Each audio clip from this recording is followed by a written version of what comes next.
Hey guys, Sam here with you. We're middle of the day on Thursday, October 18th.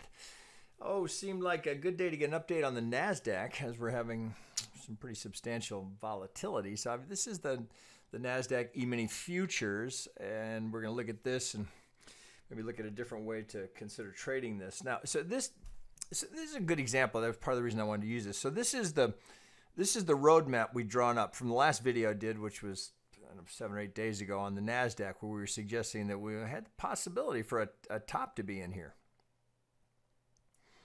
So we had this potential A wave coming down here. The idea was that it's not uncommon for an A wave to come to the first to the 50, and then we had drawn this up saying, well, we'd look for the B wave somewhere between the 50 and the 618. So thus here we have it, and we got a little bit beyond it. And then target down here, note the target is this green line here. This target is right in the golden zone. So kind of the advantage of saying, okay, well, let's lay out a potential roadmap. So may very well be that we have this in play. So there's the potential B right where you'd anticipate it. And I'm going to take this off just to clear up the chart. Okay, so very real possibility that this is tricky. It's a judgment call here. But if we've completed the A wave here and we've got this very clear 3 wave into the B right where you'd anticipate it. Here was the low volume node right at the 50, and yeah, we got a little through it. What did we run into here? Well, let's look all the way back. Here's the 50. We had drawn these prior pivots. Nothing's right smack dab there. Well, let's see here. Nothing perfect, right? So this may have been a factor here. Some of this is resistance coming across here. Either way, so we're in the prime zone of where you'd anticipate that. So if we've got this target down here, which we just showed you was right in the golden zone. So if that's going to keep going, well, let's open it up a little bit and see what that looks like. So we'd be looking for 5 coming down here. We got to start on it. All right, now it's just that. It's just a start on it. So if we look here, could make a case that we've got a 1, 2, maybe 3, 4, 5 going in of what may just be an A wave, or pardon me, a 1 wave.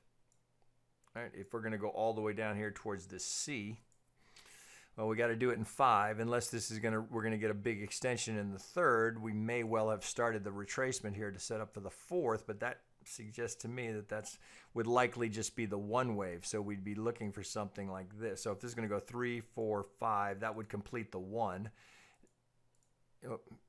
2,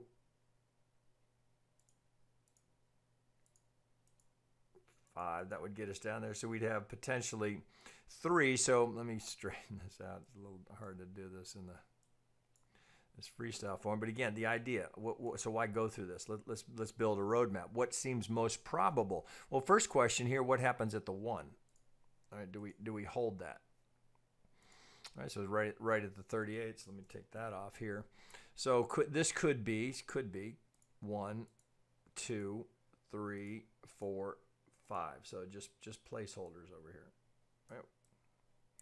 That's all you're doing is just setting up some placeholders. So hey, if this is going to follow, you've got some heads up on what you might anticipate. So let me go up a degree here. Bear with me. Okay, so something along those lines would be the roadmap that you'd lay out. So, at this point, you're kind of late for the sell here, right? So this was the better one. So you're late for the sell, but you're going to have a potential retest here. So let's open it up again and think about it. Where would the probable zone here? Well, we know we have this wave 1 resistance here. So if we're going to get a 4, that would be as far as we'd want that to go. So let's bring that down. So let's look from the 2 to the 4. I'm going to use the highest high here, if that's good. Now we don't know that we have the 3 in here. I guess we can take some of that off. We don't know whether or not we're done here yet, but we have a contender. Somewhere in that range would be reasonable if we've got this right. Now this is a little tricky in here.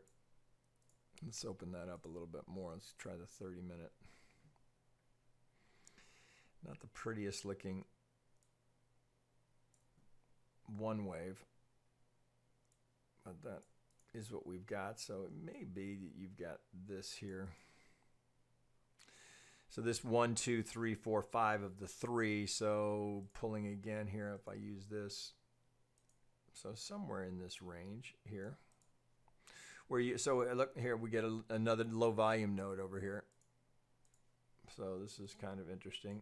So this, if we're going to get an algo on board, so if we can pull back to the 50 and then push down, then we get our first target here as a potential 1 wave that would complete us from this proposed B wave up here. So let me pull back out and say, okay, how's that looking in terms of where we could be going? Well, if we have this right, so this would be, here's your A, your B, and your C coming in here. And so there's the proposed A wave. Look a little bit better here. Some sort of 1, 2, 3, 4. Down we go for the 5. A, B, C. That looks decent now, right? So the first tell, right? We could have a diagonal here because this would be a 1 wave here. So first test we're going to be how do we respond as we retrace here, right? We know an algo will kick in here. We've got this nice fat low volume node sitting over here right in front of the 50. So I like that. Well, let's see. Do we have any help here? No, not really. We know no classic divergence yet, but we have possibility. So let's go back out to the 1 and see how that looks. So the ABC is quite clear, right? So let's check that. So from the length of the A, if I've got the B right here, so there's exactly one. Well, here's 100%. We went just through it, right? What are we using here? Where's the? I'd use the lowest low. I'd use. You can use that here. So close, off, very close, right? So coming down here, if this is going to play, we need the 4 into the 5 to give us the 1. Then we'll look for this before we head down. Now, so of course, futures one option, so how you take advantage of this.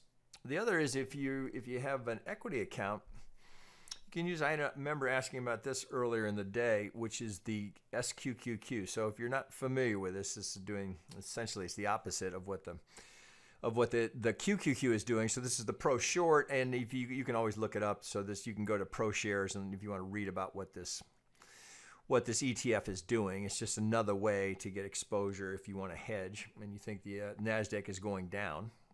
That's a choice for you. So of course, right, so as the Nasdaq has gone straight up, this has gone straight down. So now, potentially, now we look here and say, well, this pivot here was obviously important. So if we pull back, this thing is just compressed. It's just a straight shot down, right? So you can, right, so you see, right, so right, as the Nasdaq has torn up, this thing tears down. So let's go back to a 1 hour so we can at least make some sense of it. So we have the possibility now that we're in the midst of an ending diagonal to finish this, right? But we also, it's not unreasonable to consider that this may be the start of a new trend. So you look at that and you go, oh, it could be A, B, C, but what happened here? So let me open that up. So this looks, you know, potentially quite impulsive. So you look here and you think, okay, well, low, swing high. If that's completed something, I would want to see if this is a technical pivot, right? So you can say, oh, okay, this stuff is fine in crypto and forex and futures, but not in ETFs, right? That wouldn't have any factor in ETFs.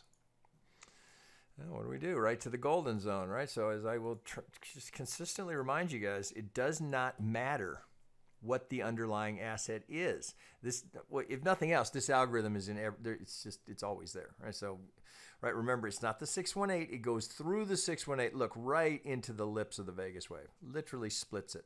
So right into the golden zone. So that is just an absolutely textbook technical trade. Now, how do we know? So because this could be the ABC of the 4. Well, clearly that's the pivot that's going to be important. You have a potential, it's very narrow, but you have a potential golden corner pocket. Right? So we have the golden side of it. Right? We've got a pivot. We've got a target. So if this is going to hold, right? That's always the caveat, right? That I just try to emphasize.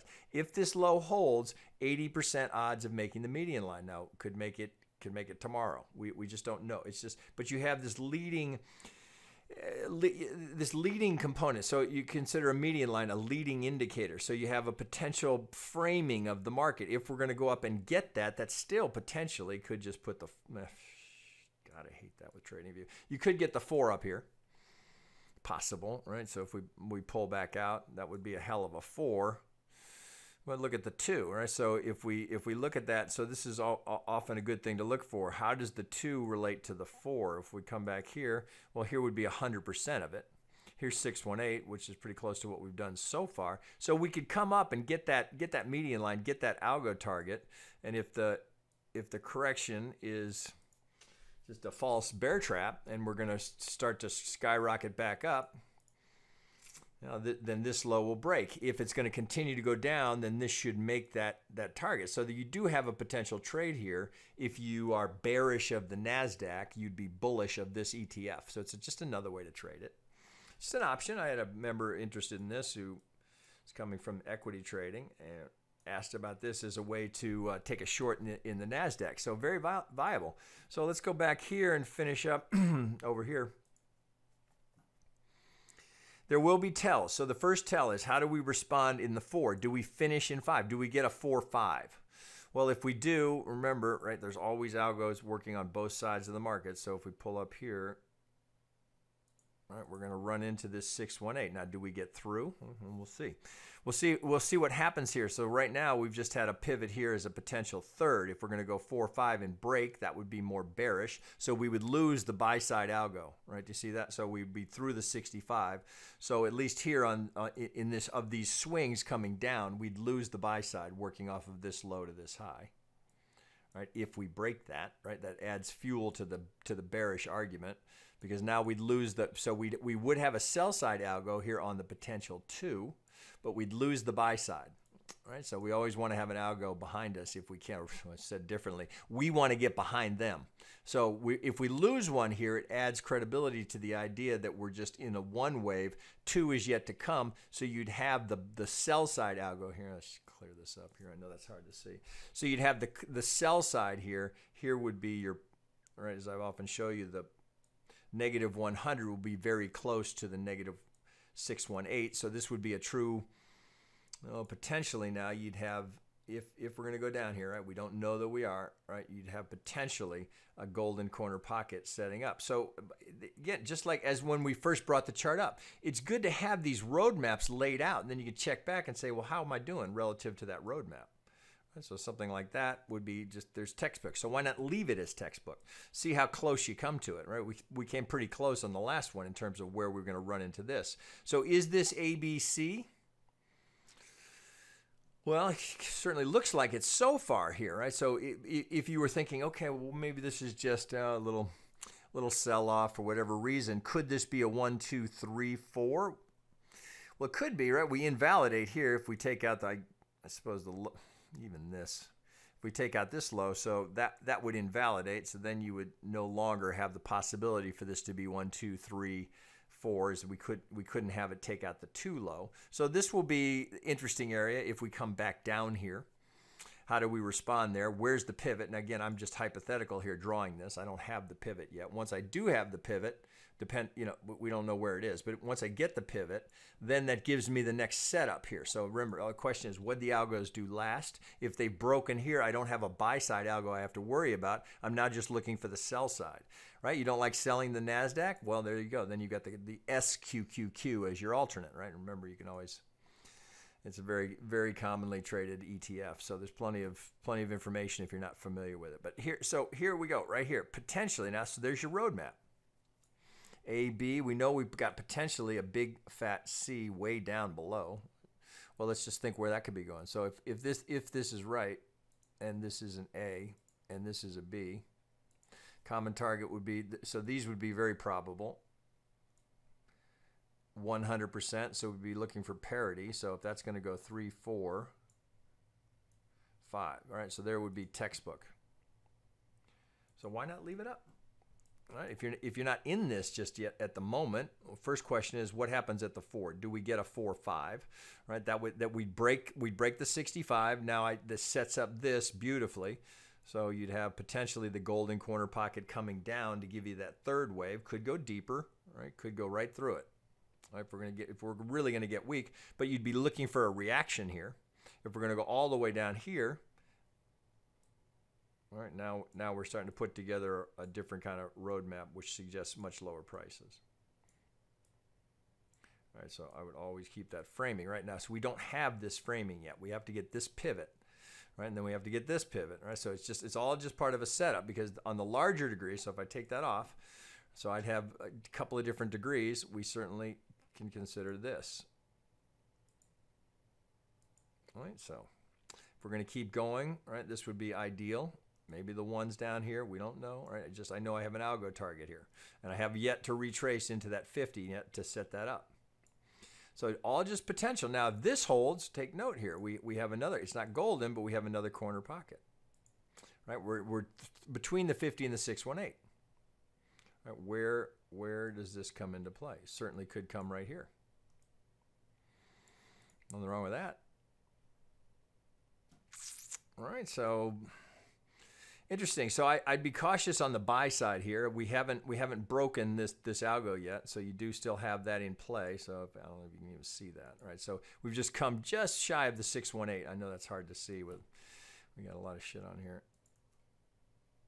Let's clear that all up. So this is all just the potential roadmap. Right now, this pivot, so far we've held. So let me do that again so you can see it. So far, right, we're through the 50, but right as of yet, right now, they're defending the 618.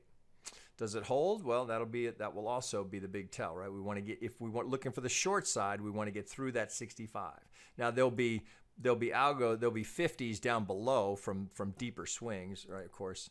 Let me go here, right? So we can look right here. So first place you'd be looking is this last pivot. If the count is right here, and this is 1, 2, 3, 4, 5, well, I'd certainly pull from that C low.